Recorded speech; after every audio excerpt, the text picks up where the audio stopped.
নমস্কাৰ, মই দেৱাংগনা লহকৰ আৰু আজি আমি আলোচনা কৰিম ফাউণ্ডেশ্যনছ অফ সাইকোলজি কিতাপখনৰ ব্লক 4ৰ বিষয় পাৰ্চনেলিটি অৰ্থাৎ ব্যক্তিত্ব। আৰম্ভ কৰোঁ পাৰ্চনেলিটি শব্দটোৰ পৰা। ইংৰাজীৰ পাৰ্চনেলিটি শব্দটো লোৱা হৈছে লেটিনৰ শব্দ পাৰ্চনাৰ পৰা। এতিয়া পাৰ্চনা কি হয়? গ্ৰীচীয় ৰোমান নাটকবোৰত ব্যৱহাৰ কৰা বিভিন্ন চৰিত্ৰত মুখাসমূহ হয়। মানে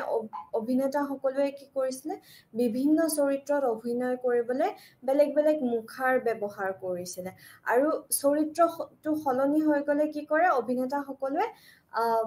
বেলেগ বেলেগ মুখা পিন্ধি লয়। এতিয়া প্ৰশ্নটো হ'ল যে আমাৰ ব্যক্তিত্ব এনেকুৱা নেকি, নিৰন্তৰ সলনি হৈ থাকে নে অলপ হ'লেও পূৰ্বগাম্য মানে প্ৰেডিক্টেবল? বহু মনোবিজ্ঞানীয়ে কৈছে যে আমাৰ ব্যক্তিত্ব মানে আমাৰ পাৰ্চনেলিটি ইউনিক হয়, মানে অনুপম হয়, অদ্বিতীয় হয় আৰু আমি বহুতখিনি মাত্ৰাত স্থিতিশীল আৰ্হি মানে ষ্টেবল পেটাৰ্ণছৰ আমি আৱেগ দেখুৱাওঁ, আচৰণ দেখুৱাওঁ আৰু চিন্তাকৰণ দেখুৱাওঁ। এইখিনিতে লক্ষ্য কৰিবলগীয়া এটা কথা হ'ল যে দুজন মানুহৰ ব্যক্তিত্ব কেতিয়াও একে হ'ব নোৱাৰে, মানে এটা হ'ব নোৱাৰে। কিয় হ'ব নোৱাৰে? কাৰণ কি আমাৰ সকলোৰে চিন্তাকৰণ বেলেগ হয়, আৱেগ বেলেগ হয়, আমাৰ ভাৱধাৰা বেলেগ হয়, আচৰণ বেলেগ হয়। সেইকাৰণে আমি এজনে আনজনৰ লগত মিল নাখাওঁ, খাপ নাখাওঁ। কিন্তু ইয়াতে আৰু এটা কথা আহি পৰিছে যে যেতিয়া আমি ব্যক্তিত্বৰ বিষয়ে অধ্যয়ন কৰোঁ, মানে পাৰ্চনেলিটিৰ বিষয়ে ষ্টাডি কৰোঁ, আমি সদায় লক্ষ্য কৰোঁ যে এজন মানুহৰ, মানে যিজন মানুহৰ ওপৰত আমি অধ্যয়ন কৰি আছোঁ, সেই মানুহজনৰ ইউনিক কি আছে, মানে অনুপম কি আছে, আৰু লগতে মানুহজনৰ আনৰ লগত কি কি মিলে, কি কি ব্যৱহাৰ মিলে, কি কি স্বভাৱ মিলে, আচৰণ মিলে, চিন্তা ধাৰণা মিলে, ভাৱ মিলে, অনুভৱ মিলে, সেইখিনিও কিন্তু আমি লক্ষ্য কৰোঁ। মানে আমাৰ নিজৰ অনুপম কি আছে, ইউনিক কি আছে, সেইটোও আমি লক্ষ্য কৰোঁ আৰু বাকীবোৰৰ লগত আমাৰ কি কি মিল খায় সেইটো আমি যেতিয়া পাৰ্চনেলিটিৰ বিষয়ে অধ্যয়ন কৰোঁ, মানে ব্যক্তিত্বৰ বিষয়ে অধ্যয়ন কৰোঁ, আমি সেয়াও লক্ষ্য কৰোঁ। আৰু এটা কথা ইয়াতে যোগ হ'ব যে পৰিস্থিতি অনুযায়ী আমাৰ ব্যক্তিত্ব বেলেগ বেলেগ হয়। এতিয়া ধৰক মোৰ এনে খং নুঠে, এনে মানে মোক চবে কয় এই তাই ইমান শান্ত ছোৱালী হয়, কাকো গালিয়ে নাপাৰে, কাকো উল্টাই একো কথাই নকয়। কিন্তু কি হ'ল, এতিয়া সদায়তোতো মই একদম শান্ত শিষ্ট এনেকুৱা ছোৱালী হৈ নাথাকো। কেতিয়াবা এনেকুৱা হৈ যাব পাৰে, পৰিস্থিতি এনেকুৱা হৈ যাব পাৰে যে মোৰ একদম অসম্ভৱ খং উঠি গৈছে। তো তেতিয়া মই মোৰ অপজিটত যোন মানুহ আছে, ধৰক মায়ে হওক, দেউতাই হওক, মই পুতুককে উল্টাই কৈ দিব পাৰোঁ তেনেকুৱা কথাবোৰ। গতিকে পৰিস্থিতি অনুযায়ী আমি কেতিয়াবা আমাৰ যিবোৰ স্থায়ী বৈশিষ্ট্য আছে, মানে ষ্টেবল কেৰেক্টাৰিষ্টিক্স আমি সেইবোৰ অলপ সলনি কৰি দিওঁ। এতিয়া এইখিনিতে আমি জানি লওঁ ট্ৰেইট আৰু টাইপ কি হয়, মানে চৰিত্ৰগত বৈশিষ্ট্য কি হয় আৰু চৰিত্ৰগত প্ৰকাৰ কি হয়। চৰিত্ৰগত বৈশিষ্ট্য হ'ল এটা আকৰ্ষণীয় গুণ বা বৈশিষ্ট্য। এতিয়া ধৰক মই যদি আপোনালোকক সোধো যে মহাত্মা গান্ধীৰ কোনটো এনেকুৱা চৰিত্ৰগত বৈশিষ্ট্য আছিলে যিটো চবেই জানে, আপোনালোকে লগালগ এই প্ৰশ্নটোৰ উত্তৰ দিব পাৰিব যে অহিংসা, হয়নে? মহাত্মা গান্ধীয়ে আমাক শিকাইছিলে যে অহিংসাৰ পৰম ধৰ্ম। গতিকে চবতকে যিটো ইউনিক কি হয় মহাত্মা গান্ধীৰ এটাই কেৰেক্টাৰিষ্টিক, সেইটো হ'ল অহিংসা। কিন্তু চৰিত্ৰগত প্ৰকাৰত কি হয়, বহুকেইটা চৰিত্ৰগত বৈশিষ্ট্য মিলি এটা চৰিত্ৰগত প্ৰকাৰ হয়। এতিয়া ধৰি লওক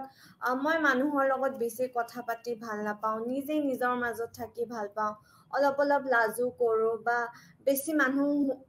যদি গোট খাই গৈছে তেতিয়াহ'লে মই অকণমান ফালৰি কাটিবলৈ চেষ্টা কৰোঁ। এতিয়া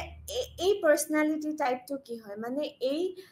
ব্যক্তিত্বৰ বৈশিষ্ট্যটো কি হয়? ইন্ট্ৰভাৰ্ট পাৰ্চনেলিটি, মানে অন্তৰ্মুখী পাৰ্চনেলিটি হয়। আশা কৰিছোঁ এইখিনিলৈকে আপোনালোকৰ ক্লিয়াৰ হৈছে পাৰ্চনেলিটি কি হয়, মানে ব্যক্তিত্ব কি হয় আৰু চৰিত্ৰগত বৈশিষ্ট্য আৰু চৰিত্ৰগত প্ৰকাৰ এতিয়া আমি আহো ব্যক্তিত্বৰ সূত্ৰসমূহলৈ প্ৰথমতে যেতিয়া মনোবিজ্ঞানী সকলোৱে সূত্ৰ দিছিলে ব্যক্তিত্বৰ বিষয়ে তেতিয়া তেখেত সকলোৱে কৈছিলে যে আমাৰ শৰীৰে বহুখিনি মাত্ৰাত মানে দিশ দিয়ে আমাৰ ব্যক্তিত্ব কেনেকুৱা হ'ব এতিয়া ফ্ৰেন্স জোসেফ গেল তেখেতে কৈছিলে যে তেখেতে একচুৱেলি ফ্ৰেনলজি থিয়ৰিত কৈছিলে অসমীয়াত আপোনালোকৰ হ'ব কৰোতি সমুদ্ৰ সূত্ৰ তাতে কৈছিলে যে আমাৰ মগজুৰ যিবোৰ খুলিৰ টেমুনা আছে মানে ব্ৰেইন স্কালৰ যিবোৰ বাম্পছ আছে সেইবোৰ দেখিলে আমি কৈ দিব পাৰো এজন মানুহৰ ব্যক্তিত্ব কেনেকুৱা হয় ধৰি লওক এনেকে কৈ দিব পাৰো যে এই মানুহজনে বহুত বেছি খং কৰে বা এই মানুহজনে এই মানুহজন শান্ত হয় তেনেকুৱা ধৰণে তাৰ পিছত কি হ'ল উইলিয়াম হাৰ্বাৰ্ট শেলটন তেখেতে আকৌ অকণমান বেলেগকে ক'লে ব্যক্তিত্বৰ কথা তেখেতেও শৰীৰৰ লগত জড়িত হৈ থাকিয়ে কৈছে কিন্তু অকণমান বেলেগকে ক'লে যে আমাৰ শৰীৰত মানে আমাৰ শৰীৰৰ তিনিটা প্ৰকাৰ আছে আৰু সেই প্ৰকাৰেহে নিৰ্ণয় কৰে যে আমাৰ ব্যক্তিত্ব কেনেকুৱা হ'ব তিনিটা প্ৰকাৰ আছে শকত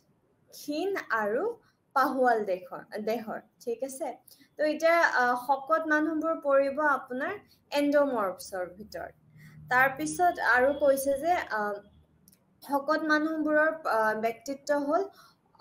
বহিৰ্মুখী মানে বহুত বেছি কথা পাতি ভাল পায় পাৰ্টি চাৰ্টি কৰি ভাল পায় লিড ল'ব ভাল পায় তাৰপিছত মানে কি আৰু জলি আৰু চবৰে লগত মিলা প্ৰীতিৰে থাকি ভাল পায় কিন্তু আকৌ কৈছে যে যিবোৰ ক্ষীণ মানুহ হয় ক্ষীণ মানুহবোৰ তেখেতসকল এক্টমৰ্ফছ বিভাগৰ ভিতৰত পৰে আৰু কৈছে যে তেখেতসকল অন্তৰ্মুখী হয় মানে বেছি ইমান কথা চথা পাতি ভাল নাপায় নিজৰ মাজতে থাকি ভাল পায় নিজৰ কাম কৰি ভাল পায় তেনেকুৱা ধৰণৰ তাৰ পিছত আহিব মেছ'মৰ্ফছ এই যে পাহুৱাল দেহৰ বুলি মই কৈছিলো এখেতসকল পৰিব মেছ'মৰ্ফছৰ ভিতৰত আৰু কৈছে যে এনেকুৱা ধৰণৰ মানুহ দৃঢ় হয় সক্ৰিয় হয় তাৰপিছত নিৰ্ভীক হয় ইত্যাদি আৰু এই থিয়ৰিটো মানে শেলটনৰ এই থিয়ৰিটো ইংৰাজীত সোমেটলজি বুলি জনাজাত আৰু অসমীয়াত আপোনালোকে শৰীৰ তত্ত্ব বুলি কোৱাৰ লগে লগে চবেই এই থিয়ৰিটো বুজি পায় আচ্ছা এতিয়া আমি আহো এটা খুবেই জৰুৰী সূত্ৰলৈ সেয়া হৈছে সিগমণ্ড ফ্ৰয়ডৰ সাইকোএনালিটিক থিয়ৰি অফ পাৰ্চনেলিটি মানে ব্যক্তিত্বৰ মনোবিশ্লেষণ সূত্ৰ আৰু আপোনালোকে প্লিজ এই সূত্ৰটোত মন দিব এইটো খুবেই জৰুৰী সূত্ৰ হয় আৰু পৰীক্ষাত বহুত বাৰ সোধা হয় এই সূত্ৰটোৰ বিষয়ে ইয়াতে কোৱা হৈছে যে অচেতন মানসিক প্ৰক্ৰিয়া এই সূত্ৰটোৰ কেন্দ্ৰ ধাৰণা হয় আৰু ফ্ৰয়ডে কৈছে যে আমাৰ বহুত আশা আকাংক্ষা অনুপ্ৰেৰণা তাৰপিছত প্ৰয়োজন আছে যিবোৰৰ বিষয়ে আমি নিজে অৱগত নহয় আমি অজ্ঞাত হয় আৰু লগতে কৈছে যে আমাৰ যি সেক্সুৱেল ডিজায়াৰ্ছ আছে মানে যৌন আকাংক্ষা আছে আৰু এগ্ৰেশ্যন আছে মানে আক্ৰমক উত্তেজনা আছে এই দুটা বস্তুৱে আমাৰ ব্যক্তিত্বক বহুতখিনি দিশ দিয়ে যে আমি কেনেকুৱা হ'ম আমি নম্ৰ হ'ম নে আমি খঙাল হ'ম আমি অন্তৰ্মুখী হ'ম নে আমি বহিৰ্মুখী হ'ম আৰু বহুত কিবা কিবি ইত্যাদি এতিয়া ফ্ৰয়ডে আমাৰ সাইক মানে আমাৰ মনটোৱে কি ধৰণে কাম কৰে এই কথাখিনি বুজাবলৈ তিনিটা সূত্ৰ দিছে প্ৰথমটো হ'ল টপোগ্ৰাফিক মডেল অফ দি সাইক অৰ্থাৎ আমাৰ মনটো কেনেধৰণে সংগঠিত হৈ আছে তাৰ পিছত দিছে structural model of our personality অৰ্থাৎ ব্যক্তিত্বৰ গাঁথনিমূলক সূত্ৰসমূহ তাৰ পিছত শেষত দিছে psychosocial stages of development অৰ্থাৎ মনোসামাজিক বিকাশৰ স্তৰসমূহ এতিয়া আমি প্ৰথম অংশটোলৈকে আহোঁ প্ৰথম অংশটো হ'ল টপোগ্ৰাফিক মডেল অফ দিছ অৰ্থাৎ মনটো কেনেধৰণে সংগঠিত হৈ আছে ইয়াতে আমাৰ তিনিটা ভাগ আছে সাবকনসিয়াস, কনসিয়াস আৰু আনকনসিয়াস মানে অৱচেতন, সংবেদনশীল আৰু অচেতন। এতিয়া আহো অৱচেতন মনলৈকে। ইয়াতে কি হয়, ধৰি লওক এতিয়া আপুনিতো অনবৰতে মনত নাৰাখে যে মই মেট্ৰিকত ইমান শতাংশ নম্বৰ পাইছিলোঁ বা ক্লাছ 9ত আমাক অমুক মেমগৰাকীয়ে ইংৰাজী পঢ়াইছিলে ইত্যাদি। কিন্তু এতিয়া মই যদি ধৰি লওক সুধি দিওঁ আপোনাক যে আপুনি কিমান শতাংশ পাইছিলে মেট্ৰিকৰ সময়ত বা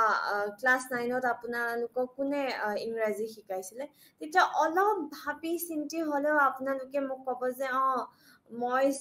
মই ন 80% নম্বৰ পাইছিলোঁ হেৰি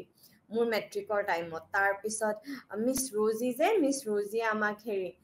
ইংৰাজী শিকাইছিলে। গতিকে এতিয়া কথাটো হ'ল যে এই অৱচেতন মনত আমাৰ কথাবোৰ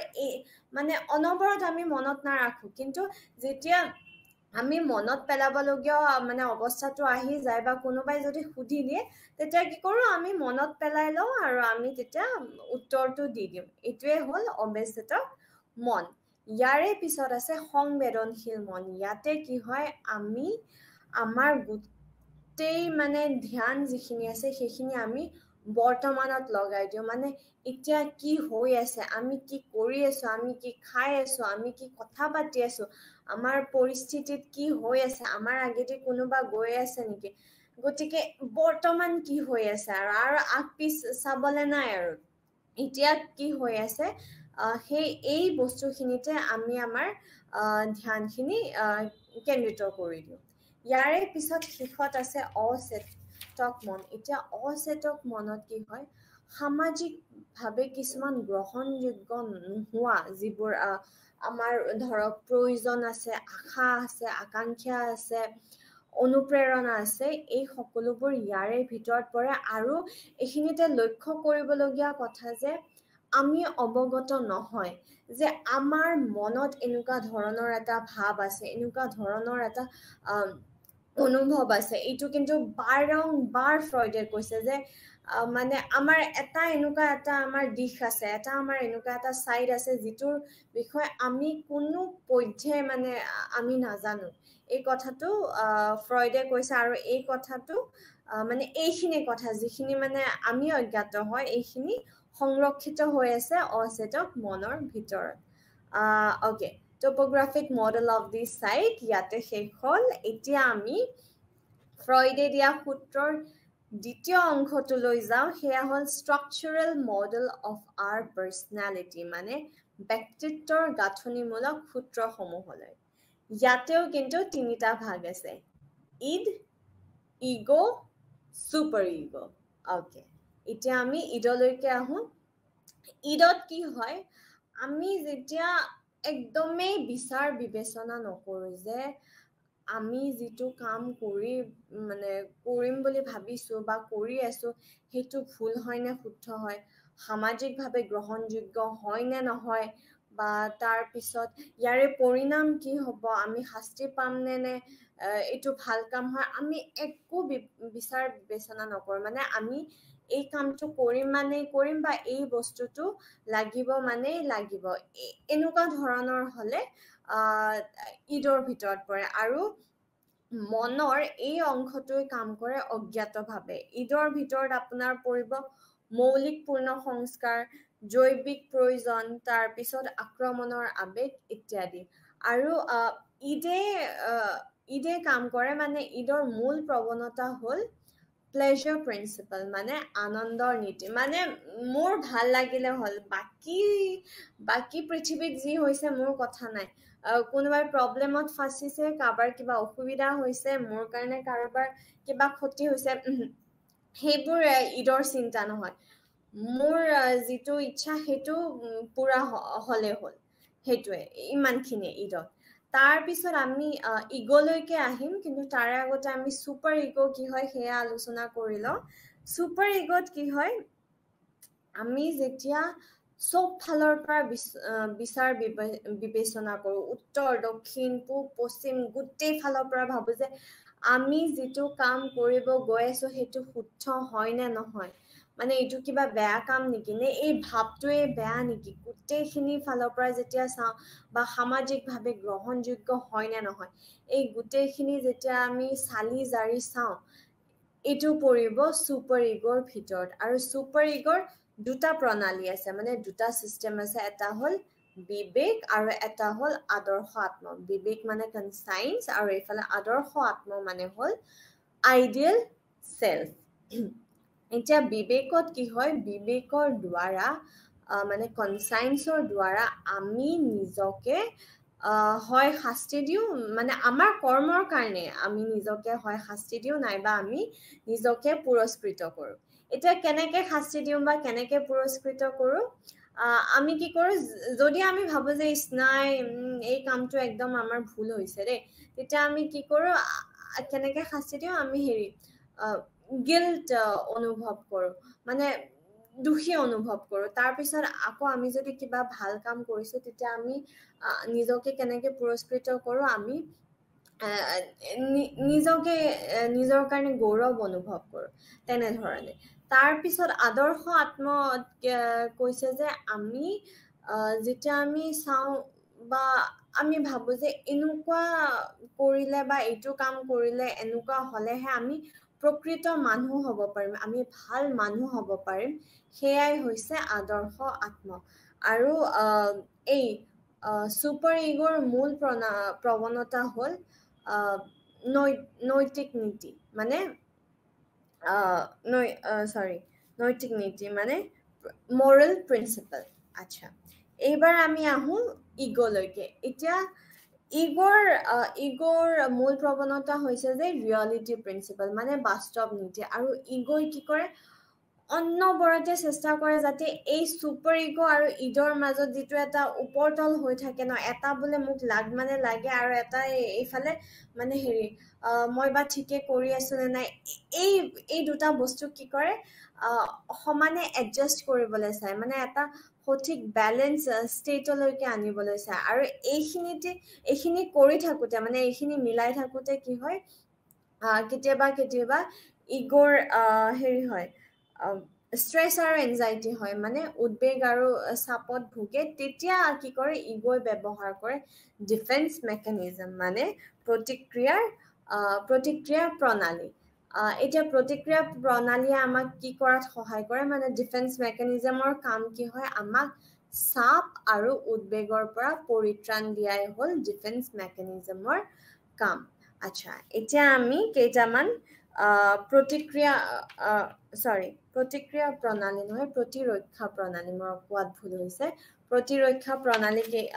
আহক আমি অকণমান চাই লওঁ কি আছে প্ৰথমটো হ'ল ৰিপ্ৰেশ্যন মানে হ'ল দমন এতিয়া শব্দটোতেই কিন্তু অৰ্থটো লুকাই আছে আমি যিবোৰ আমাৰ বেয়া স্মৃতি আছে সেইবোৰ আমি দমন কৰি ৰাখো আৰু কি ধৰণে দমন কৰি ৰাখো আমি অজ্ঞাতভাৱে দমন কৰি ৰাখো এনেকুৱা নহয় যে এই স্মৃতিটো মোৰ বাৰ বাৰ মনত পৰি আছে মই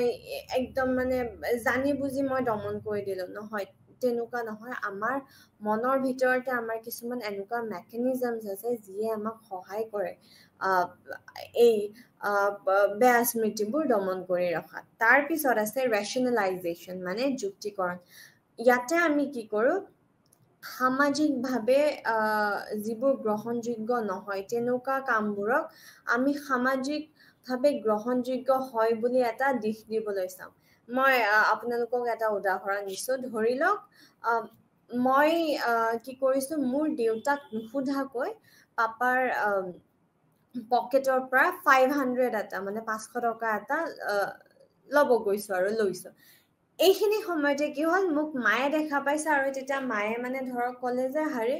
তুমি কিয় নুসুধাকে পাপাৰ পৰা পইচা লৈছা তেতিয়া মই ধৰক মাক উত্তৰটো দিলো যে হাৰে পাপাইটোতো আমাৰ কাৰণে অফিচ কৰে পাপাই আমাৰ কাৰণে কষ্ট কৰে এই পইচাটোতো আমাৰে হয় গতিকে সুধি লওঁ বা নুসুধি লওঁ পাপাইটোতো মোক এনেও দিব এতিয়া ইয়াতে মই কি কৰিছো আমি সকলোৱে জানো যে আমি সদায় কাৰোবাৰ পৰা যদি কিবা এটা বস্তু লওঁ আমি সুধি ল'ব লাগে এনেকে নুসুধাকে ল'ব নালাগে কিন্তু মই জনাৰ স্বৰ্তেও মই ইয়াক এটা দিশ দিব চেষ্টা কৰিছো যে এই কামটো শুদ্ধ হয় সামাজিকভাৱে গ্ৰহণযোগ্য হয় হেয়াই হল rationalization মানে যুক্তিকৰণ এতিয়া আহিম ৰিয়াকশন ফৰ্মেশনলৈ মানে প্ৰতিক্ৰিয়া গঠনলৈ এতিয়া ইয়াত কি হয় আমি যিটো ভাব অনুভৱ কৰো তাৰে আমি উলুটাটো দেখাবলৈ চেষ্টা কৰো ধৰি লওক মই এজনী ছোৱালী আছে মই ছোৱালীজনীক একদম মানে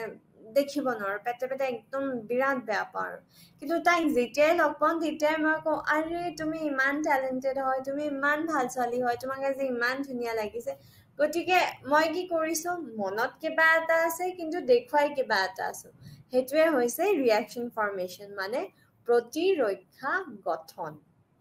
এতিয়া আমি আহিম প্ৰজেকশ্যনলৈ মানে প্ৰক্ষেপণলৈ ইয়াতে কি হয় ধৰক সেই কামটো মই কৰো বা বস্তুটো মোৰ হয় কিন্তু মই কওঁ যে বেলেগে কৰি আছে ধৰি লওক এতিয়া মই হেৰি সমালোচনা কৰি বহুত ভাল পাওঁ মানুহৰ কিন্তু মই গৈ পেলাই মোৰ লগৰ ছোৱালীজনীক উল্টা কথাটো কৈছো যে জাননে অমুকে আমাৰ বিষয়ে ইমান সমালোচনা কৰে তোৰ বিষয়ে কৈছে মোৰ বিষয়ে অমুক অমুক কৈছে তেনেকুৱা কথা মানে আচলতে মই হয় সেই মানুহজনী যোনে সমালোচনা কৰি ভাল পাওঁ কিন্তু মই কিন্তু বেলেগক উল্টা উল্টা কৈছো যে হেৰি অমুকেহে কৰি ভাল পায় তেনেকুৱা তাৰ পিছত আছে ইন্টেলেকচুৱেলাইজেশ্যন য'ত আমি সমস্যাটো চব ফালৰ পৰা চালি জাৰি আমি তাৰে এটা নিবাৰণ উলিয়াবলৈ যত্ন কৰোঁ ইয়াৰে পিছত আছে ডিনায়েল মানে অস্বীকাৰ আচ্ছা ইয়াৰেও মই এটা উদাহৰণ দি দিওঁ ধৰি লওক মোৰ বিয়া হৈ গৈছে আৰু মোৰ হাজবেণ্ডজন কিবা কাৰণত ঢুকাইছে এতিয়া এই বস্তুটোক মই মানে স্বীকাৰ কৰিবলৈ পৰা নাই গতিকে মই এনেকুৱা কিছুমান কাম কৰিম ধৰি লওক মই ভাত খাই আছো তাৰপিছত মই এনেকে মানে ইমেজিন কৰি লওঁ ভাবি লওঁ যে মোৰ ফ্ৰণ্টত মোৰ সন্মুখত মোৰ হাজবেণ্ডজন আছে আৰু তেখেতক মই কৈছো জানানে আজি অফিচত এনেকুৱা হ'ল আজি অমুকে অমুকটো কৈছে এইটো এনেকুৱা হৈছে মানুহজন নাই কিন্তু মই যিহেতু স্বীকাৰ কৰিব পৰা নাই মই ডিনায়েলত আছো অস্বীকাৰ কৰি আছো যে মোৰ হাজবেণ্ডজন ঢুকাই গৈছে এই যিটো মই শান্তি এটা পাওঁ মানে ধৰি লৈ যে আছে মানুহজন আছে এই অস্বীকাৰ কৰাটো এয়াই হৈছে ডিনায়েল এইটো এটা খুবেই ইম্পৰ্টেণ্ট ডিফেন্স মেকানিজম যিটো আমি ব্যৱহাৰ কৰোঁ তাৰ পিছত আছে ডিছপ্লেচমেণ্টত কি হয় আমি অনুভৱ কৰোঁ কাৰোবাৰ কাৰণে আকৌ যিটো আমাৰ ভাৱ আছে সেইটো আকৌ ৰিলিজ বেলেগৰ ওপৰত কৰোঁ ধৰি লওক আজি মোৰ বছে মোক ঠিকছে গালি দিছে মই কিবা এটা কাম ঠিককে কৰা নাই আৰু এতিয়া মই গালি খাইছো এতিয়া মোৰো খং উঠি গৈছে কিন্তু মইতো বছক গৈ ক'ব নোৱাৰো যে ছাৰ হেৰি আপুনি এনেকে মোক কৈছে মই বেয়া পাইছো নহয় মই ছাৰক গালি দিব নোৱাৰো তেতিয়া মই কি কৰিম ধৰক ঘৰ গৈ ফালে ঘৰত মোৰ মা আছে দেউতা আছে মোৰ যিটো ভিতৰত একদম খং উঠি আছে সেই গোটেইখিনি উলিয়াই দিম মই মোৰ মা বা দেউতাৰ ওপৰত এয়াই হৈছে ডিছপ্লেচমেণ্ট আচ্ছা এতিয়া আমি আগবাঢ়োগে সাইকোসোশিয়েল স্টেজেছ অফ ডেভেলপমেণ্টলৈ মানে মনোসামাজিক বিকাশৰ স্তৰসমূহলৈ ইয়াতে আমাৰ 5টাকৈ স্তৰ আছে প্ৰথম স্তৰটোৰ পৰা আৰম্ভ কৰোঁ প্ৰথম স্তৰটো হ'ল অৰেল ষ্টেজ মানে মৌখিক স্তৰ এইটো আৰম্ভ হয় আমি জন্ম পোৱাৰ লগে লগে আৰু 16 মাহ মানলৈকে থাকেগে ইয়াতে কি হৈছে আমাৰ আনন্দৰ উৎস হৈছে আমাৰ মুখখন আমি আমাৰ পৃথিৱীত কি হৈ আছে এই গোটেইখিনি জানিবলৈ চেষ্টা কৰোঁ আমাৰ মুখৰ যোগেদি কেনেকৈ আমি চেলেকি চুহি তাৰপিছত চুবাই কামুৰি গিলি যিমান পাৰো আৰু এনেকে আমি মুখেদি যিমান পাৰো তেনেকে আমি যত্ন কৰো আমাৰ পৃথিৱীখনৰ বিষয়ে জানিবলৈ আৰু যদি এই স্তৰটোত আমি বহুত বেছি যদি সন্তুষ্টি পাইছো নাইবা বহুত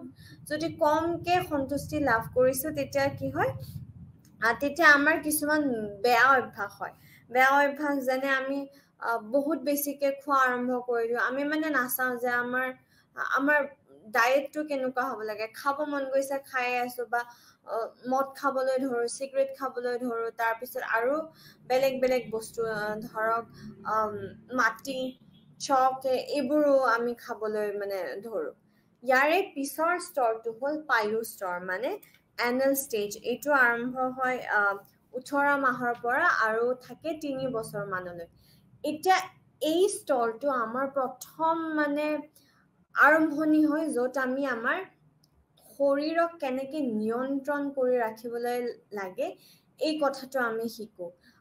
কেনেকৈ শিকো, আমাক এইখিনি সময়তে টয়লেট ট্ৰেইনিং দিয়া হয়, হয়নে? আৰু আমি এইখিনি সময়তে শিকো যে আমি য'তে ত'তে বা যেতিয়াই তেতিয়া প্ৰস্ৰাৱ কৰিব নালাগে বা মল ত্যাগ কৰিব নালাগে। আৰু এইখিনি শিক্ষা দিওঁতে আমাৰ যদি ঘৰৰ মানুহসকল বহুত বেছি কঠোৰ হয় বা বহুত বেছি নম্ৰ হয়, তেতিয়াও কিন্তু আমাৰ অলপ চলপ ব্যৱহাৰত বা আচৰণত উল্টা পুল্টা হ'ব পাৰে। ধৰি লওক আমি বহুত বেছি বিশৃংখল হ'ব পাৰো, নাইবা বহুত বেছি পৰিপাটি হ'ব পাৰো, বা আমাৰ আত্মনিয়ন্ত্ৰণ নাথাকে, বিশেষকৈ পইচাৰ ক্ষেত্ৰত মানে বহুত বেছি খৰচ কৰা আৰম্ভ কৰি দিওঁ, আৰু নাইবা এনেকুৱা হ'ব পাৰে যে আমি খৰচেই নকৰো, ইমানেই কৃপণ নাই, 1 টকা 2 টকা লৈও মানে আমি গণি ফুৰো আৰু তেনেকুৱা ধৰণৰ। এতিয়া তৃতীয় স্তৰটো হ'ল ফেলিক ষ্টেজ, অৰ্থাৎ লিংগ সম্বন্ধীয় স্তৰ। এই স্তৰটো আৰম্ভ হয় ধৰক 3 বছৰৰ পৰা আৰু কিমান বছৰলৈকে থাকে, 5 বছৰলৈকে থাকে। আৰু ইয়াতে কি হয়, এই যে সৰু ল'ৰা ছোৱালীবোৰ আছে, বাচ্ছাবোৰ আছে, তেখেত সকলোৱে লাহে লাহে শিকিবলৈ আৰম্ভ কৰে যে পুৰুষ বেলেগ হয় আৰু মহিলা বেলেগ হয়। আৰু যিবোৰ সৰু ল'ৰা আছে তেখেতসকলৰ ক্ষেত্ৰত কি হয়, অইডিপাছ কমপ্লেক্স হয়। এতিয়া অইডিপাছ কমপ্লেক্সত কি হয়, সৰু ল'ৰা যিবোৰ আছে তেখেতসকলৰ মাকৰ প্ৰতি ছেক্সুৱেল ডিজায়াৰ্ছ আহে, মানে যৌন আকাংক্ষা আহে। আৰু যৌন আকাংক্ষা অহাৰ লগে লগে কি হয়, মানে তেতিয়া কি হয়, ল'ৰাজনে নিজৰ দেউতাকক প্ৰতিদ্বন্দ্বী হিচাপে ধৰি লয়। আকৌ ধৰি লোৱাৰ পিছত আকৌ ভয়ো কৰে যে মোৰ যদি দেউতাই এই কথাটো গম পায় যে মোৰ মাৰ প্ৰতি এনেকুৱা যৌন আকৰ্ষণ আছে, তেতিয়াহ'লে দেখোন সৰ্বনাশ হ'ব। তেনেকুৱাও এটা মানে চিন্তা আহি পৰেগে মনত। আৰু ছোৱালীৰ ক্ষেত্ৰত কি হয়, ছোৱালীৰ ক্ষেত্ৰত হয় ইলেক্ট্ৰা কমপ্লেক্সত কি হয়, ছোৱালীবোৰৰ নিজৰ দেউতাকৰ প্ৰতি যৌন আকাংক্ষা আহে আৰু নিজৰ মাকক প্ৰতিদ্বন্দ্বী হিচাপে গণ্য কৰিবলৈ ধৰে। আৰু যেনেকুৱা ল'ৰাবোৰৰ ক্ষেত্ৰত হয়, ইয়াতে ছোৱালীবোৰৰ ক্ষেত্ৰতো হয় যে মানে মায়ে যদি গম পায় এই কথাটো, তেতিয়াহ'লে কেনেকুৱা হ'ব, মোক দেখোন শাস্তি দিব, তেনেকুৱা ধৰণৰ। গতিকে ল'ৰাৰ ক্ষেত্ৰত কি হয়, অইডিপাছ কমপ্লেক্স, আৰু ছোৱালীৰ ক্ষেত্ৰত হয় ইলেক্ট্ৰা কমপ্লেক্স। আৰু এই স্তৰটোতে বহুতখিনি আমাৰ ব্যক্তিত্বই গঢ় লয়। ইয়াৰে পিছত আহে লেটেন্সি ষ্টেজ, চতুৰ্থ স্তৰটো। ইয়াতে এই স্তৰটো 6 বছৰৰ পৰা 12 বছৰলৈকে থাকে। ইয়াতে আমাৰ যিমান যৌন শক্তি আছে, আমি গোটেই একদম মানে এনাৰ্জি লগাই দিওঁ আমাৰ পঢ়া শুনাত, খেলা ধূলাত, তাৰপিছত সামাজিক কামবোৰত। আৰু এই যে আমাৰ বিপৰীত লিংগৰ প্ৰতি যি আকৰ্ষণ হয়, মানে আগৰ স্তৰটোত যি আকৰ্ষণ হৈছিলে, এইবোৰ মানে আমাৰ লাহে লাহে নোহোৱা হ'ব ধৰে, বা এই স্তৰটোত মানে নাথাকে, আৰু আমাৰ ইমান ইণ্টাৰেষ্ট নাথাকে। আমাৰ খালি যে আমি নিজে পঢ়া শুনাত ভাল হ'ব লাগিব, আমি শিকি গৈ থাকিব লাগিব, খেলা ধূলাত ভাল হ'ব লাগিব, বা আমাৰ পিছলৈ ভৱিষ্যত কি হ'ব, এইবোৰত মানে আমি বেছি আমাৰ মাথাটো লগাই দিওঁ। এতিয়া ইয়াৰে পিছত মানে যিটো স্তৰ আছে, সেইটো আমাৰ শেষৰ স্তৰটো যৌনাংগ স্তৰ। ইয়াতে কি হয়, এই যিবোৰ যৌন শক্তি আছে আকৌ ঘূৰি আহে, কিন্তু বিপৰীত লিংগৰ লগত এটা পৰিপক্ক আত্মীয় সম্পৰ্ক গঢ়িবলৈকে। এনেকুৱা নহয় আৰু এতিয়া আগৰ স্তৰবোৰৰ দৰে নহয় একদম পুৰা মেচিয়ৰ্ড আমি মানে সম্পৰ্ক গঢ়িবলৈ সক্ষম হয় এই স্তৰটোত কিন্তু এইখিনিতে এটা শব্দত আমি মন কৰিব লাগিব সেয়া হ'ল ফিক্সেশ্যন মানে স্থিৰকৰণ এতিয়া ধৰি লওক আপোনাৰ যদি প্ৰত্যেকটা স্তৰতে এটা সমস্যা হয় আমাৰ হয়নে আপোনাৰ এই আলোচনা কৰোঁতে গমেই পাইছে আপোনালোকে গতিকে এটা স্তৰৰ পৰা সফল হয় আনটো স্তৰলৈকে যদি যাবৰ হয় তেতিয়াহ'লে পুৰণা যিটো স্তৰ আছিলে আগৰ যিটো স্তৰ আছিলে সেই স্তৰটোৰ যিবোৰ সমস্যা আছে সেইবোৰ আমি নিবাৰণ কৰিব লাগিব যদি আমি তাৰে সমস্যাবোৰ আমি যদি নিবাৰণ কৰিবলৈ নোৱাৰো তেতিয়াহ'লে আমি সেই স্তৰটোতেই মানে ৰৈ যামগে আৰু তাৰপিছত এই একদম শেষৰ যিটো স্তৰ হয় য'ত আমি সম্পূৰ্ণভাৱে এটা পৰিপক্ক সম্পৰ্ক গঢ়ি তোলো এই স্তৰটোলৈকে কিন্তু আমি আহি নাপাওঁ গতিকে এতিয়া মই ধৰক মোৰ যদি প্ৰথম স্তৰটোৰ মানে মৌখিক স্তৰৰ যদি মোৰ সমস্যাবোৰ সমাধানেই হোৱা নাই তেতিয়াহ'লে কি হ'ব মই তাতে ৰৈ যামগে আৰু যিবোৰ আমি স্বভাৱ আমি আলোচনা কৰিছিলো ধৰক এই নখ কামোৰা তাৰপিছত মাটি খোৱা চক খোৱা ইত্যাদি তেনেকুৱাবোৰ স্বভাৱ মোৰ আহি যাবগে ইমানেই এতিয়া কি হ'ল এইখিনিতে আমাৰ ফ্ৰয়ডৰ যিখিনি সূত্ৰ আছিলে সেইখিনি আমাৰ শেষ হ'লগে এতিয়া ফ্ৰয়ডৰ পৰা কিছুমান মনোবিজ্ঞানীসকলে তেখেতসকলে ফালৰি কাটি কি কৰিলে নিজৰ সূত্ৰ দিবলৈ ধৰিলে তেখেতসকলৰ মানে লাগিলে যে ফ্ৰয়ডৰ চব কথাই ঠিক নহয় অলপ ইফাল সিফাল হৈছে গতিকে অকণমান শুদ্ধ কৰিব লাগিব আৰু সেইকাৰণে আমি মানে সূত্ৰবোৰ আগবঢ়াই দিব লাগিব জনতাৰ আগত গতিকে তেনেকে অকণমান ফালৰি কাটি আহিল আৰু এই ফালৰি কটাবোৰ হ'ল নিঅ' ফ্ৰয়ডিয়ানছ তেখেতসকলক আমি নিঅ' ফ্ৰয়ডিয়ানছ বুলি কওঁ এতিয়া আমি প্ৰথম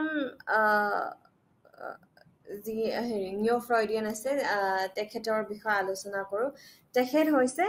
এলফ্ৰেড এডলাৰে দিছিলে ইণ্ডিভিজুৱেল চাইকলজি মানে ব্যক্তিগত মনোবিজ্ঞান আৰু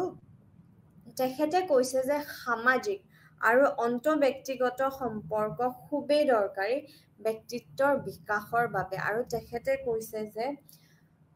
আমাৰ চবৰে মানে এটা আশা আছে আকাংক্ষা আছে যে আমি জীৱনত সফল হ'বই লাগিব আৰু এই মানে এই যিটো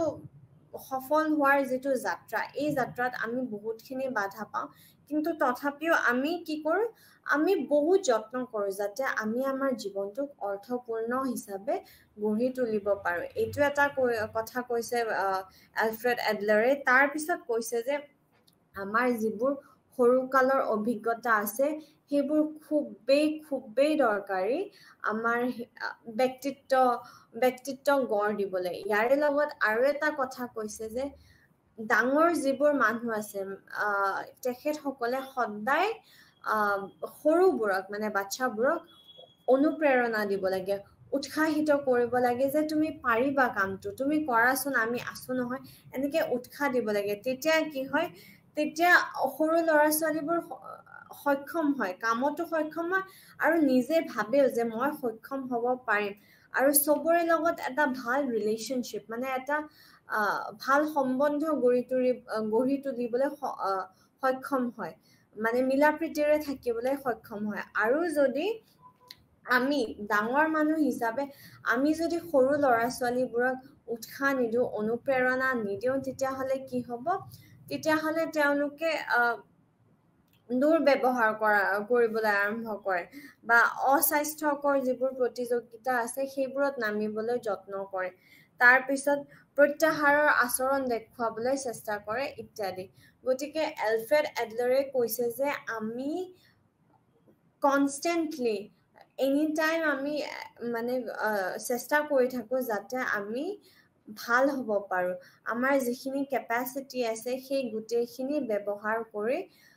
আমি ভাল মানুহ হ'ব পাৰোঁ নিখুঁত হ'বলৈ আমি যত্ন কৰোঁ তাৰপিছত এলফ্ৰেড এডলাৰে কিছুমান কনচেপ্ট দিছে প্ৰথম কনসেপ্টটো হল ইনফিৰিয়ৰিটি সুপিৰিয়ৰিটি কমপ্লেক্স অৰ্থাৎ হীনমান্যতা শ্ৰেষ্ঠতা জটিল এটা কি হয় আমি যেতিয়া সৰু থাকো আমি সদায় ভাবো যে আমাতকৈ যিবোৰ ডাঙৰ হয় আমাৰ মা দেউতা হওক দাদা হওক বা হওক আইতা হওক ককা হওক তাৰ পিছত আমাৰ শিক্ষকসকল হওক আমি ভাবো যে তেখেতসকলে সদায় আমাতকৈ বেছি জানে আৰু এইটো একদম স্বাভাৱিক কথা আমি ভাবিমেই কাৰণ কি আমি সৰু হয় কিন্তু এই ভাৱটো যদি আমাৰ ৰৈ যায় যে নাই নাই আমিতো একোৱেই নাজানো কিনো জানো চবতো আমাৰ ডাঙৰবোৰে জানে এই ভাৱটোক অতিক্ৰম কৰা খুবেই প্ৰয়োজনীয় হয় যাতে আমি আগবাঢ়ি যাব পাৰো আমাৰ যাতে ব্যক্তিত্বৰ বিকাশ হয় গতিকে এই ভাৱটো অতিক্ৰম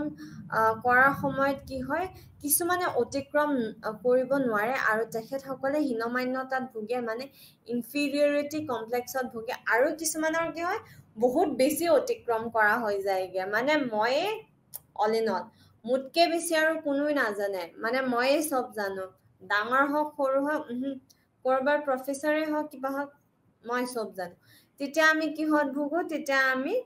শ্ৰেষ্ঠতা জটিলত ভুগো মানে সুপিৰিয়ৰিটি কমপ্লেক্সত ভুগো ইয়াৰে পিছত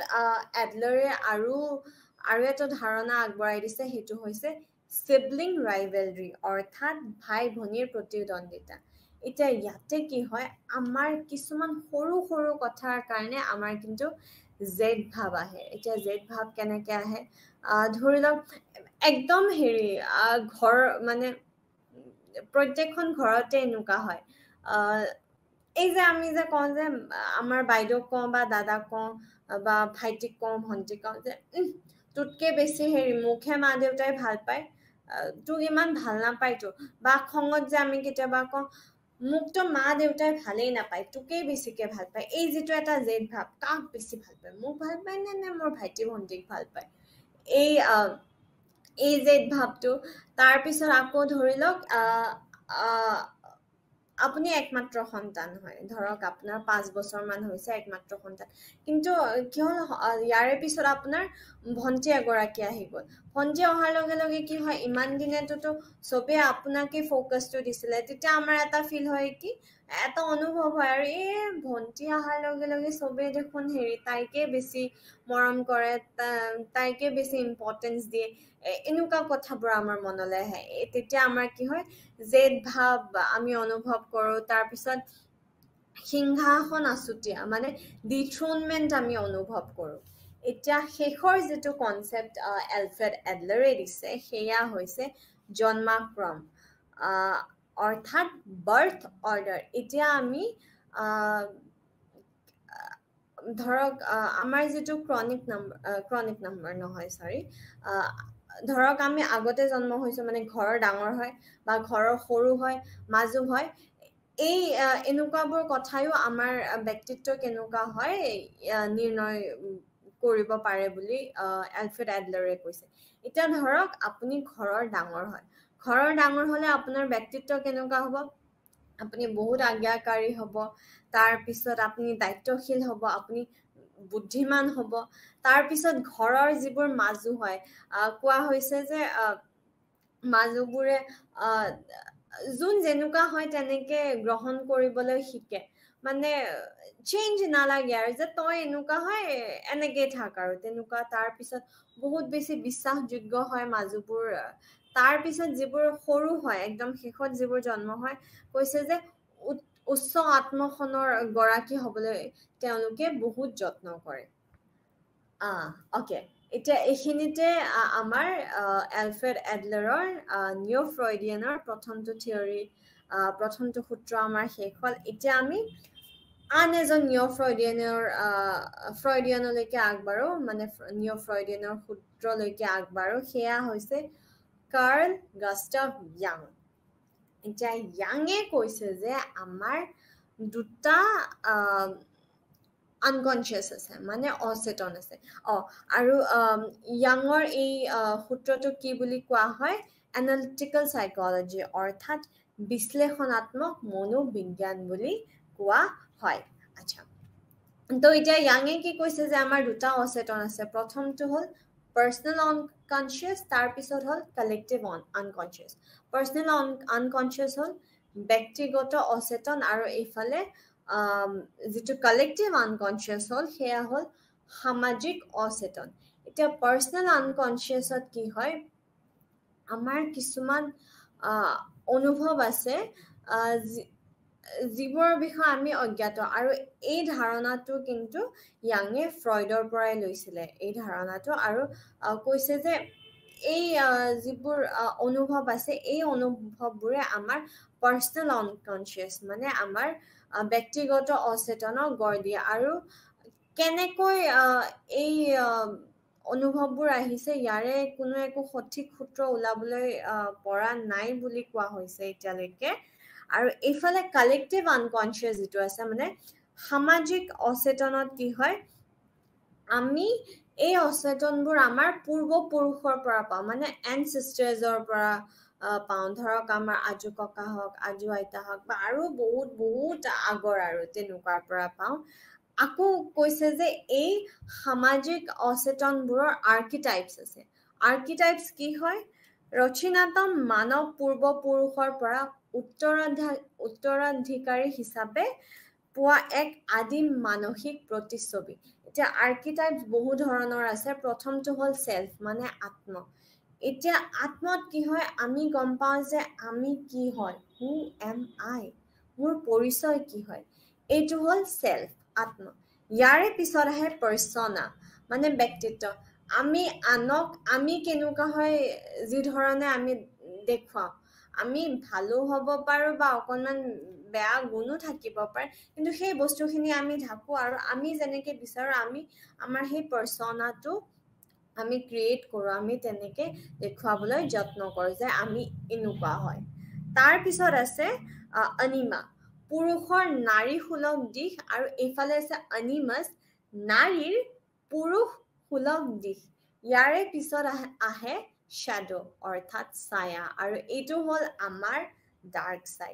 ডাৰ্ক সাইড মানে আমাৰ গাঢ়া দিশটো এতিয়া আমাৰ এই যে ফ্ৰয়ডে কৈছিলে বা এডলাৰেও হেৰি এই ধাৰণাটো ফ্ৰয়ডৰ পৰা লৈছিলে যে আমাৰ কিছুমান আশা আকাংক্ষা তাৰ পিছত ইচ্ছা আছে যিবোৰ মানে হেৰি যিবোৰ সামাজিকভাৱে গ্ৰহণযোগ্য নহয় এই গোটেইখিনি এই ছায়াৰ ভিতৰত পৰে এতিয়া ধৰি লওক মই মাজে মাজে মিছা কথা কওঁ ধৰি লওঁ আৰু কিন্তু মই মানে নিবিচাৰো যে মানুহে গম পাওক আৰু কি মই মোৰ মানে মিছা কথা কোৱা স্বভাৱটো আছে মই হেৰি যে মই একদম সদায় সঁচা কথা কওঁ ময়ে সত্যবান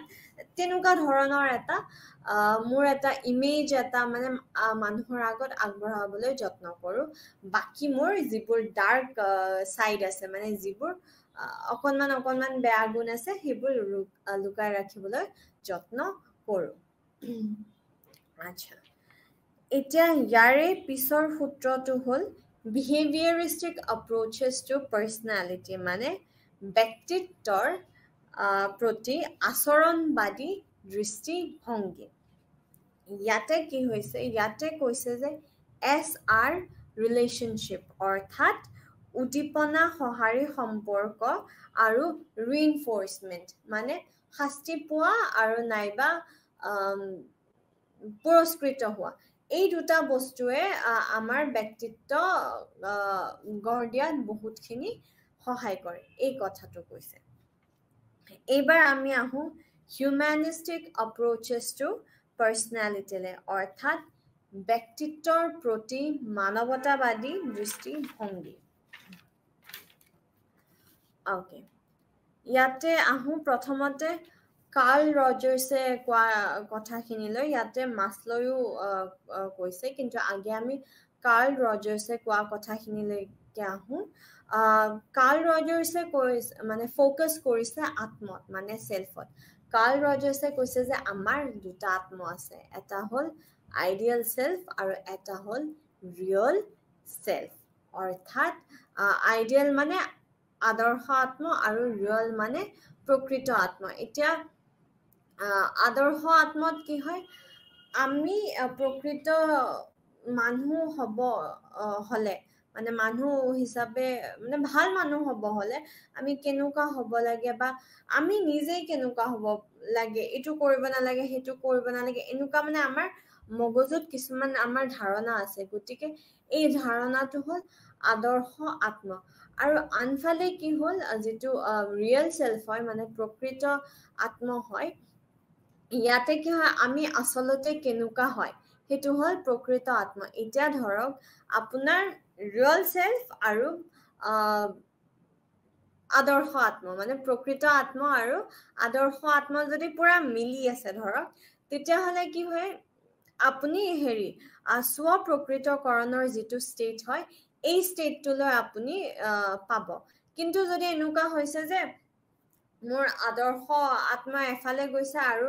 মোৰ প্ৰকৃত আত্মা এফালে গৈছে দুইটাৰে একো মিল নাই তেতিয়াহ'লে আপুনি ভুগিব উদ্বেগ আৰু চাপত এইখিনিয়ে কৈছে কাৰ্ল ৰজাৰ্ছে আৰু কৈছে যে আমি এই আত্মৰ বিষয়ে কাৰ পৰা শিকো আমি এই আত্মৰ বিষয়ে আমাৰ যিবোৰ আমাতকৈ ডাঙৰ আছে আমি তেখেত সকলৰ পৰা শিকো এতিয়া আহো আমি হাইৰাৰ্কিয়েল মডেল এব্ৰাহাম মাছলৈ তেখেতে হাইৰাৰ্কিয়েল মডেল দিছিলে আৰু এই মডেলটোত বহুত কেইটা পৰ্যায় আছে মানে এটা পৰ্যায় আমি অতিক্ৰম মানে সফল হোৱাৰ পিছতহে আমি আনটো পৰ্যায়লৈকে যাওঁ বুলি এব্ৰাহাম মাছলৈ কৈছে এতিয়া প্ৰথম পৰ্যায়টো হ'ল যে জীৱন সম্বন্ধীয় প্ৰয়োজন মানে ফিজিঅলজিকেল নিডছ এতিয়া আমি এইখন পৃথিৱীত জীয়াই থাকিবলৈ আমি পিয়াহৰ নিবাৰণ বিচাৰিব লাগিব টোপনিৰ নিবাৰণ বিচাৰিব লাগিব তাৰপিছত খাদ্যৰ নিবাৰণ বিচাৰিব লাগিব যৌন আকাংক্ষা যিবোৰ আমাৰ থাকে তাৰে নিবাৰণ বিচাৰিব লাগিব এতিয়া মোৰ যদি আজি টোপনিয়ে লাগি আছে ভোকেই লাগি আছে পিয়াহে লাগি আছে মই বাকী কথাবোৰৰ কেনেকে চিন্তা কৰিম সেইটোতো একদমেই সম্ভৱ নহয় গতিকে একদম বেছ লেভেলত একদম তলৰ মানে তলতে আমি এই সমস্যাকেইটা আগে আমি সমাধান কৰিব লাগিব এতিয়া যেতিয়া আমি ভোক পানী টোপনি যৌন আকাংক্ষাৰ নিবাৰণ পাই যাওঁগে আমি ইয়াৰে পিছৰ যিটো পৰ্যায় আছে আমি তালৈকে এটা ষ্টেপ আমি গুচি যাওঁ এতিয়া পিছৰ পৰ্যায়টো কি আছে সেয়া হ'ল সেফটি নিডছ মানে নিৰাপত্তাৰ প্ৰয়োজন এতিয়া আমি এইখন পৃথিৱীত জীয়াই থাকিবলৈ আমি এটা নিৰাপদ ঠাই বিচাৰি ল'ব লাগিব নে নাই আমি শেল্টাৰ ছত্ৰ ছায়া এটা কিবা এটাতো বিচাৰি ল'ব লাগিব এতিয়া আমিতো দিনে ৰাতিয়ে গছৰ তলত থাকিব নোৱাৰো এইটোতো একদম সম্ভৱ নহয় যদি বাঘে খাই দিয়ে যদি কোনোবাই যদি আহি কিবা কৰি দিয়ে কি হ'ব গতিকে আমি সেফটি নিডছটো আমি যাতে আমি অতিক্ৰম কৰিবলৈ চাওঁ ইয়াৰে পিছত আছে লাভ এণ্ড বিলংগিংনেছ হয়নে ইংৰাজীত এটা কথা আছে যে man is a social being মানে আমি এনেকে অকলে থাকিব নোৱাৰো হয়নে যে কোনো নাই কোনো মানুহ নাই কথা পাতিবলৈ নাই একো কৰিবলৈ নাই তেনেকে আমি থাকিব পাৰিম জানো আমি কনষ্টেণ্টলি আমি মৰম বিচাৰো মানুহৰ লগত মিলা প্ৰীতিৰে থাকিবলৈ বিচাৰো ভাল সম্পৰ্ক গঢ়িবলৈ বিচাৰো গতিকে এই তাৰপিছত আমি প্ৰথম যিটো ষ্টেজ আছে জীৱন সম্বন্ধীয় প্ৰয়োজন তাৰপিছত নিৰাপত্তাৰ প্ৰয়োজন এই দুটা অতিক্ৰম কৰাৰ পিছত আমি এই ৩ নম্বৰটো মানে লাভ এণ্ড বিলংগিংনেছৰ যিটো আমাৰ প্ৰয়োজন আছে এইটো আমি অতিক্ৰম কৰিবলৈ যত্ন কৰোঁ আৰু এই ৩টা পৰ্যায় শেষ হোৱাৰ পিছত এই ৩টা আমাৰ লোৱাৰ নিডছ বুলি কয় মানে তলৰ খাপৰ প্ৰয়োজন বুলি কোৱা হয় আমি ইয়াৰে পিছৰ যি ওপৰৰ খাপৰ প্ৰয়োজন আছে আমি তালৈকে এক ষ্টেপ গুচি যাওঁগে ইয়াৰে পিছত আহিব সেল্ফ এষ্টিম নিডছ মানে চতুৰ্থ পৰ্যায়টো ইয়াতে কি হয় আমি চেষ্টা কৰোঁ যে আমি সফল হ'বলৈ চেষ্টা কৰোঁ বা যি কাম কৰিছোঁ আমি ভালদৰে কৰিবলৈ চেষ্টা কৰোঁ তাৰ পিছত আমি নিজকে যোগ্য কৰি তুলিবলৈ চেষ্টা কৰোঁ সমতাশালী তুলিবলৈ যত্ন কৰোঁ এতিয়া এই পৰ্যায়টো পাৰ হোৱাৰ পিছত আমি শেষৰ যিটো পৰ্যায় আছে সেলফ একচুৱেলাইজেশ্যন আমি তালৈকে আগবাঢ়ি যাওঁ আৰু সেলফ একচুৱেলাইজেশ্যনত আমাৰ এটাই লক্ষ্য যে আমাৰ যিখিনি কেপাচিটি আছে আমি যিমান দূৰ পাৰোঁ সিমানখিনি আমি সফল হ'ব লাগিব এতিয়া ধৰক মোৰ যদি ক্ষমতা আছে যে মই আজি মনোবিজ্ঞান পেপাৰখনত ধৰক মই 95 আনিবলৈ পাৰোঁ মোৰ ক্ষমতা সিমানখিনি আছে 100ৰ ভিতৰত যদি মই 95 আনিবলৈ পাৰোঁ তেতিয়াহ'লে মই সেই 95টো আনিবলৈ যত্ন যেতিয়া কৰোঁ সেয়া হৈছে সেলফ একচুৱেলাইজেশ্যন এনেকুৱা নহয় আৰু কি হ'ব দে 75 পালে হৈ যাব এই মানসিকতাটো নাথাকে আমাৰ আৰু এই যিটো এটা চেঞ্জ হয় ন এটা সলনি হয় মানসিকতাটোত এয়াই হৈছে সেলফ একচুৱেলাইজেশ্যন মানে আৰু এই সেলফ একচুৱেলাইজেশ্যনটো প্ৰত্যেকজন মানুহৰ তাতে নাথাকে এইটো এটা ব্যক্তিত্ব মানে যিয়ে আমাক আনতকৈ বেলেগ কৰি তুলিবলৈ যত্ন কৰে এতিয়া মই মোৰ কথা কৈছো মোৰ ব্যক্তিগতভাৱে ইমান ধৈৰ্য নাই যে মোৰ এনেকুৱা লাগে মই পাৰোঁ আৰু কিন্তু কিছুমান কামত কি কৰোঁ পাল মাৰি দিওঁ গতিকে এতিয়া মই সেলফ একচুৱেলাইজেশ্যন পাবলৈ সক্ষম হ'ম নেকি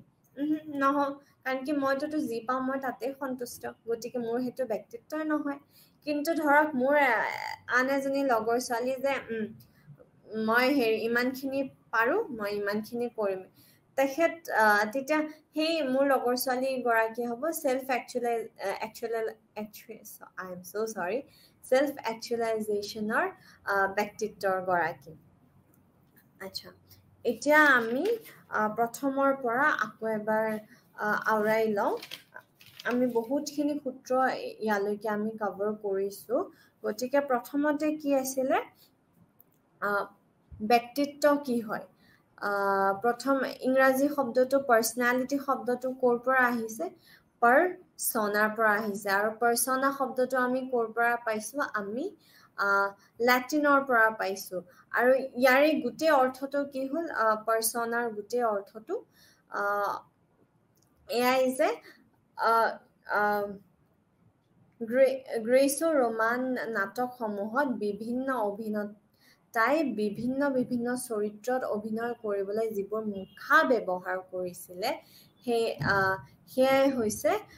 পাৰ্চনা আৰু চৰিত্ৰটো সলনি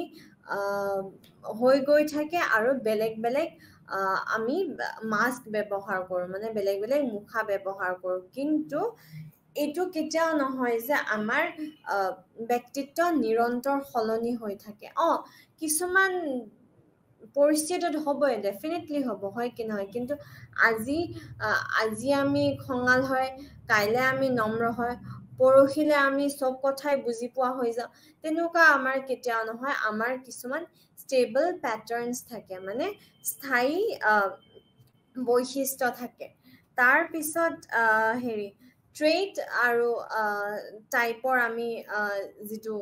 পাৰ্থক্য আছিলে সেয়া আমি আলোচনা কৰিছিলোঁ ট্ৰেইট মানে হৈছে চৰিত্ৰগত বৈশিষ্ট্য আৰু টাইপ মানে হৈছে চৰিত্ৰগত প্ৰকাৰ চৰিত্ৰগত বৈশিষ্ট্য কি হয় এটা গুণ হয় আৰু চৰিত্ৰগত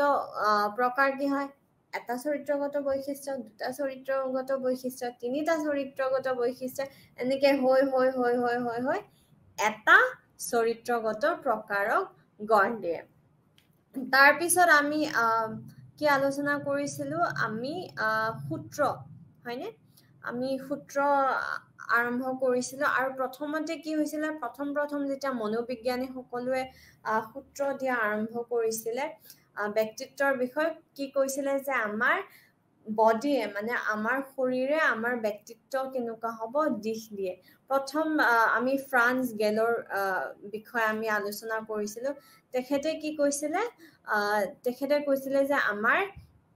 মগজুৰ টেমুনাৰ খুলিবোৰ দেখিলে আমি ক'ব পাৰোঁ যে ব্যক্তিত্ব কেনেকুৱা হ'ব এজন মানুহৰ তাৰপিছত আকৌ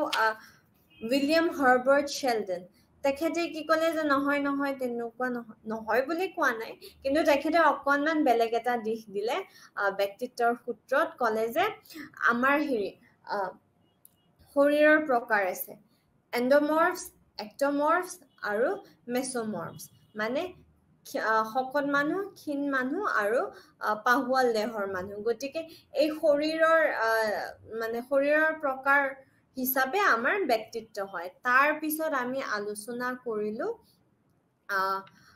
সবতকৈ যেটো ইম্পৰ্টেন্ট সূত্ৰ ফ্ৰয়ডৰ সিগমণ্ড ফ্ৰয়ডৰ সূত্ৰ সেয়া হৈছে psychoanalytic theories of personality অৰ্থাৎ ব্যক্তিত্বৰ মনোবিশ্লেষণ সূত্ৰ আৰু ইয়াতে কি কোৱা হৈছিল যে অচেতন মানসিক প্ৰক্ৰিয়াই এই সূত্ৰটোৰ মূল মানে কেন্দ্ৰীয় ধাৰণা হয়নে তাৰ পিছত আকৌ ফ্ৰয়ডে আমাৰ মনটোৱে কি ধৰণে কাম কৰে সেই গুটেইখিনি বুজাবলৈ আমাক তিনিটা সূত্ৰ দিছিলে প্ৰথমটো কি আছিল টপোগ্ৰাফিক মডেল অফ দি সাইক অৰ্থাৎ কেনে ধৰণে আমাৰ মনটো সংগঠিত হৈ আছে তাৰ পিছত আছিল structural model of our personality অৰ্থাৎ ব্যক্তিত্বৰ গাঁথনিমূলক সূত্ৰ তাৰ পিছত কৈছিলে যে psychosocial stages of development অৰ্থাৎ মনোসামাজিক বিকাশৰ মনোসামাজিক বিকাশৰ স্তৰসমূহ হয়নে এতিয়া টপোগ্ৰাফিক মডেল অফ দি সাইকত কি আছিলে আমি আলোচনা কৰিছিলো অৱচেতন সংবেদনশীল আৰু অচেতনৰ বিষয় তাৰ পিছত আমি স্ট্ৰাকচাৰেল মডেল অফ আৰ পাৰ্সোনালিটি অৰ্থাৎ ব্যক্তিত্বৰ গাঁথনিমূলক সূত্ৰত আমি কিহৰ বিষয়ে আলোচনা কৰিছিলো আমি ইড ইগো সুপাৰ ইগোৰ বিষয়ে আলোচনা কৰিছিলো হয়নে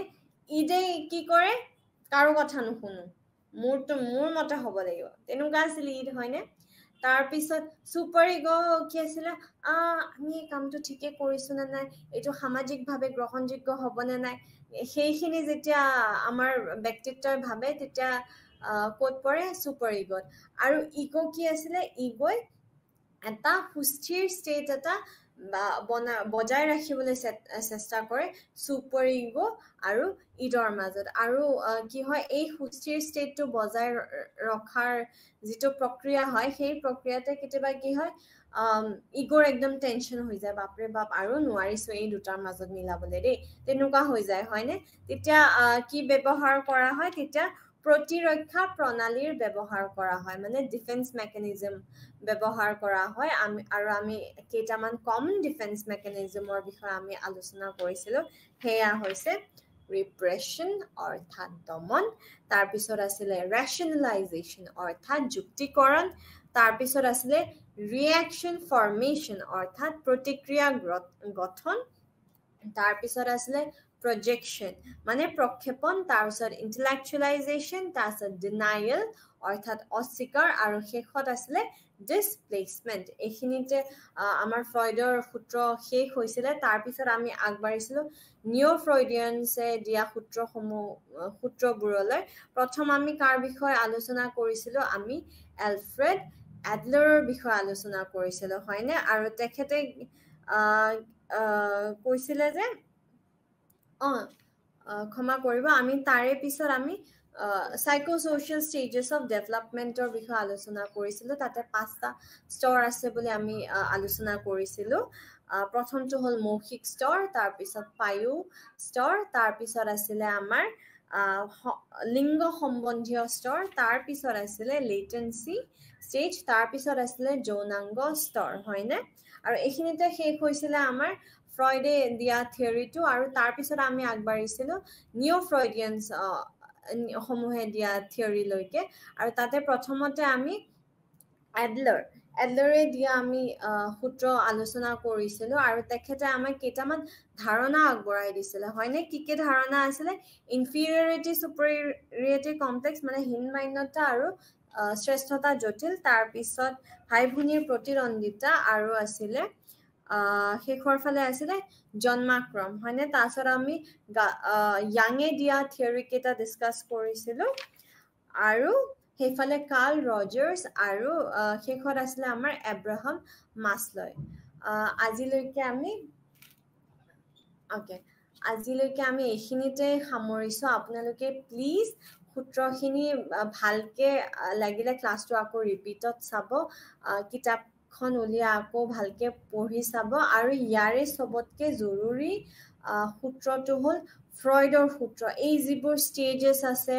যিবোৰ হেডিংছ আছে এই গোটেইখিনি মনত ৰখা খুবেই জৰুৰী আৰু নিঅ' ফ্ৰয়ডিয়ানছৰ ভিতৰত যি আমি এলফ্ৰেড এডলাৰৰ বিষয়ে আমি আলোচনা কৰিছিলোঁ এই সূত্ৰটো খুবেই জৰুৰী বাৰু ধন্যবাদ